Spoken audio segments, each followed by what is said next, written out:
Welcome to Blind City. I had to lose my sight to find my vision. Are you blind? Are you blind? Open your eyes. They lying every time, so I don't trust men, only trust God. I had to lose my sight before I could see the light. Welcome to Blind City. I'm your host, Langford Cunningham. This is Blind City, the podcast. We address the issues to help inspire people. For us to move forward, we have to look at humanity, because that's one thing we all have in common. This racism crap has been embedded in America's culture and history. We can't keep passing on this disease to the next generation, because then we're at fault. So we have to stand for something. If not, you will fall for anything. If you don't have no solutions, that means you are the pollution to the community. I'd rather be around the gangsters, the strippers, the streets, because that's where Jesus was at. The only way we're going to make our community better, we got to work together. I'm keeping it 100 today, Blind City. This your host, Langford Cunningham. Let's talk about it. The most dangerous man on the planet is a blind man with a handgun. Welcome to Blind City. What's the deal? Got a special guest in the house tonight. She came through Blind City. Her name is Red. How you doing, Red? I'm good, you? Oh, blessing blind. So let's talk about it. Let's get right into it, Red. Let's do it. What's going on in these streets? Man, all type of shit going on. Like what? What you think? What's really the beef in the streets? What's going on? I mean, for real now, it ain't even like everybody got their ops, everybody got their enemies, but for real now, you don't even got to worry about your enemy. It be, the closest motherfuckers around you that'll backdoor you. That's what we call it, backdoor, because it be your own friends that'll, set you up to get killed. Right, finesse you, right?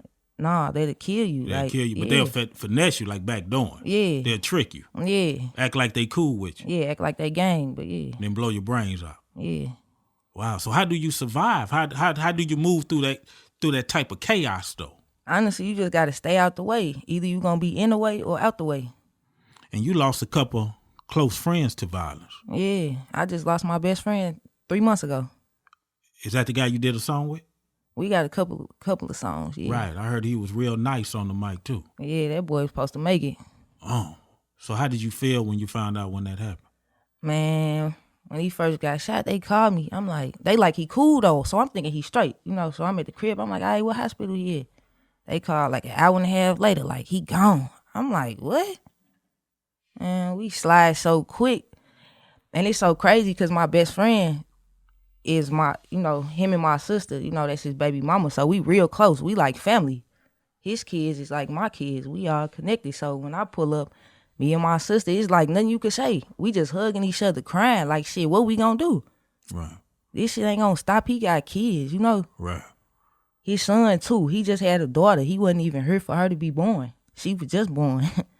Like, shit crazy. Right. Do you remember your last conversation with him? Yeah, the day before. He died on a Sunday. That Saturday, I was with him. I just pulled up on him, though. Like, I be out the way. I be quick. If I'm gonna pull up in the hood, anywhere I pull up, I just pull up quick. I had took him my outfit because I sell clothes too.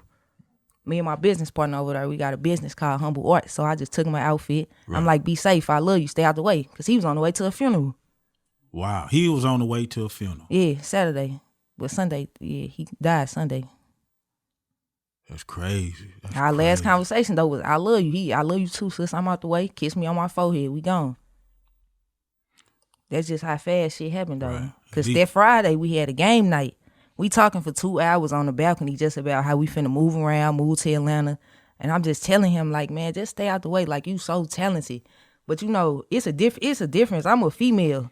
And it's like with dudes, it's kind of harder to keep them out the street, though, Break down the difference between the females, how the females move, and then how the dudes move. What's the difference with the females?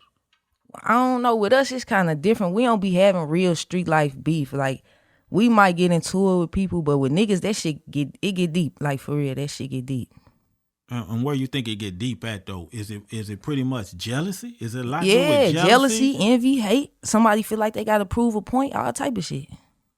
So what about the gang culture though? Is the gang culture playing any part with this, or dudes in your generation really don't claim gangs? It's just is it with the neighborhoods, or it's just running into the wrong guy who just might try to finesse you? All the way around, it be gangs too though. But I don't really think right now that's what it be about. It be a lot of stuff that's deeper that motherfucker can't even talk about, you know? Right. You know, I worked in juvenile detention, and I know I used to talk to the little dudes up in there, and they just used to tell me, you know, dudes just be running up, robbing. They rob. They might take you for your cell phone, might take your shoes. Man, I got a charger. I don't even like driving my shit. My shit done got broken in 2-3 times. You know, y'all know where we from, shit. Right. They stole the 12s out my shit. Yeah, I heard about that. They broke the damn the thing in the car in the front. They broke the damn thing off. Stole my gun. Stole everything. Cause I can't take no gun in the club. They done stole everything. Right. So it just seemed like to me though, it's like your generation is like everybody like living on the ledge though. It's like you know, even if I try to stay out the way, it still might be somebody I might come across that might be trying to test me. Yeah. You know, because you got wolves and sheeps out here. Mm-hmm. And nobody wants to be the sheep. At all. So even if you are a sheep, you better learn how to become a wolf. Yeah, quick too. Because dudes, they out here, they don't care. They don't care. I think on the news the other day said some chicks got pistol whipped. Man, a lot of females been dying lately though. That's why it's like your best thing to do is just stay out the way if you want to live. Like for real. Now I knew a couple years ago, a couple girls were coming up murdered. Yeah. And we had some this year as well. Why the girls have become murdered? Because when I ask the young dudes on the streets, they say, well, Mr. C, that's what they call me in juvenile detention. They said, a lot of these young girls setting brothers up, man. No, they do though. Females be on there too though. Expound on that. A female will set you up. You know, shit, niggas gonna want to fuck with a female. So if you know, she texting him like pull up, whoopty wop, he thinking he finna, you know. Right, it's finna go down like he finna get some play. Right. Then shit, he running to the guys. She ain't even there. Damn. And they can either rob him or kill him. Yeah, or both, shit. Damn. So how does this affect when you writing your music? Does it play any part when you write it? Yeah, sometimes it do, yeah. Cause everything I rap about just be real. I just rap about what's going on around me though. I don't talk about other people's stories, so. Right. In my music, it be real deal pain. Like I don't really make all that twerking ass, like all of that.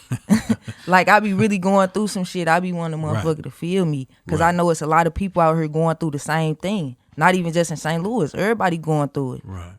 So do you think the twerking music, a lot of females that probably represent that, you think it kind of get oversaturated? It gets saturated a lot? Yeah, like and no, because at the end of the day, the turn music, the club music, we always gonna have a club, so we gonna always need that type of music. Right. So I feel like the way they doing it, if that's their lane, that's their lane. I salute that. Right. Because motherfuckers gonna want to turn up. Sometimes I want to turn up, so I'm gonna want to hear that type of music. Right. But sometimes when I want to vibe, I might play Ride Wave. I might play Dirk or somebody who I can relate to, you know? Right. So it really just depends on what type of vibe mood you in. Yeah. The vibe you on. Yeah. Okay. So where you going with your music? What's the next plan for you with your music? The next plan is really just staying motivated. Like I don't think people really understand, like when you going through real life situations, how you can get distracted from your music. It ain't no excuse, but a lot of shit be going on. And it be hard to stay focused sometimes. So that's why I'm like, all right, I'm going to just move around. Because we was supposed to go to Atlanta a whole year ago with my best friend. But you see how when you just wait and try to plan some shit out, like, nah, wait, let me wait, get my money up, and then go. Sometimes you just got to go. You can't get that time back, you know? Right. That shit just crushed me, though, because I was down there in Atlanta 2 weeks ago just looking for a place to stay. I just broke down crying because I know my best friend supposed to be with me. Right. So it's now you got to live for him now. Yeah, and his kids too.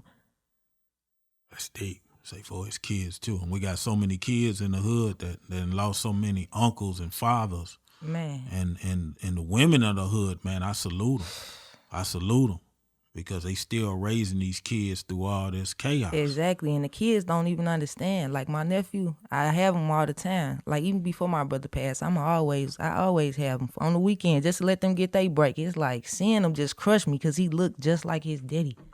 That's his twin, and he don't even understand what's going on. Like he'll see pictures of his daddy on shirts, he'd be daddy. Wow. Like that, it just crushed my soul though, for real. Especially like at the wake. Like he didn't go to the funeral, but at the wake, he don't understand why his daddy laying there. He trying to tap him, tell him get up. He's trying giving to him what? a kiss. Like He's he tapping his daddy like wake up, like in the casket. Yes, man, that crushed me, like, cause he don't understand yet, you know. And see, these the kids that's next after your generation. Exactly. And they growing up with this pain. And the cycle can continue because now they mad. They want revenge. Yeah. They like, I ain't have my daddy. They took my daddy away from me. Exactly. So let me run up on somebody. Exactly. It's just that anger they have. Mm-hmm. And see, we don't have conflict resolution in the hood. We don't. Nobody's talking before they beef. No. Nobody's talking before they pull the trigger of the gun. It's just, man, you robbed me or you said something to me. Now you gonna pay for it. Exactly. On sight. Exactly. On sight. And then they be saying, like, stop the violence. You got to understand when people are already dead behind the violence, you can't tell them, like, nah, don't do this or don't do that. Everybody going to feel how they feel. They still going to want to press the issue behind their people because people are already dead. It really ain't no stopping. I got you. So you say once a body then drop, they keep dropping. Like, that's just how it goes. It's no peace. No waving the white flag. That's deep. For real. Man, we got Red inside Blind City talking to my citizens. We're going to be right back. The views expressed on Blind City are to inspire and motivate people who are struggling through the dark times and searching for the true light. Are you blind? Are you blind? Open your eyes. They lying every time, so I don't trust men, only trust God. I had to lose my sight before I could see the light.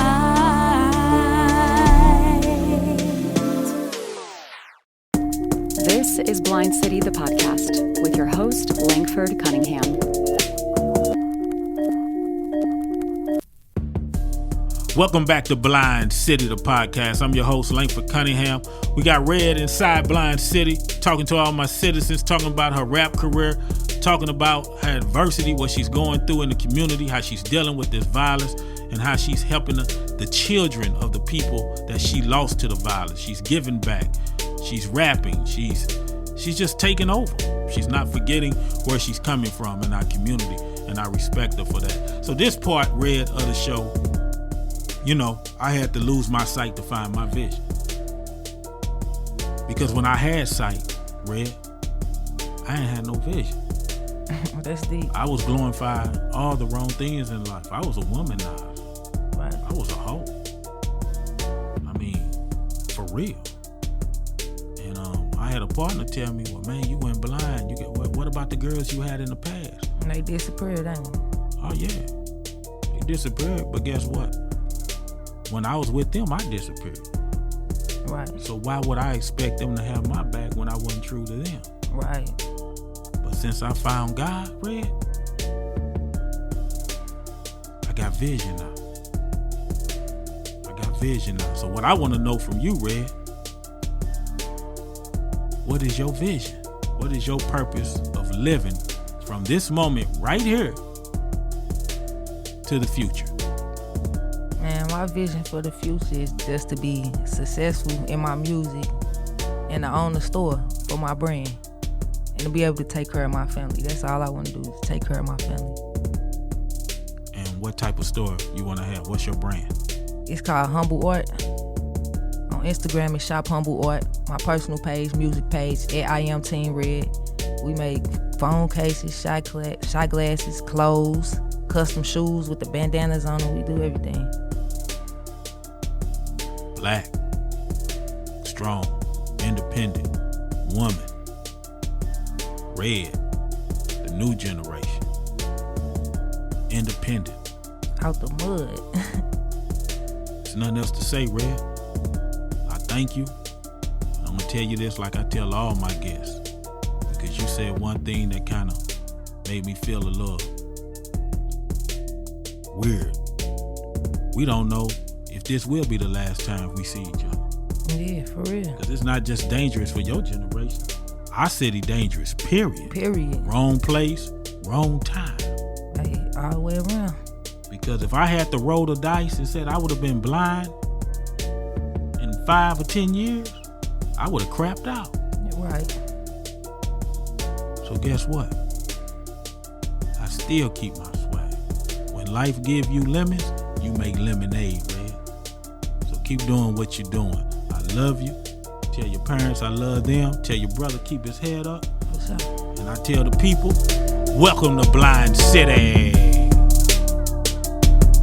If you found this content helpful, please share this video and subscribe to our YouTube channel, Blind City the Podcast. You can find us on all social media platforms.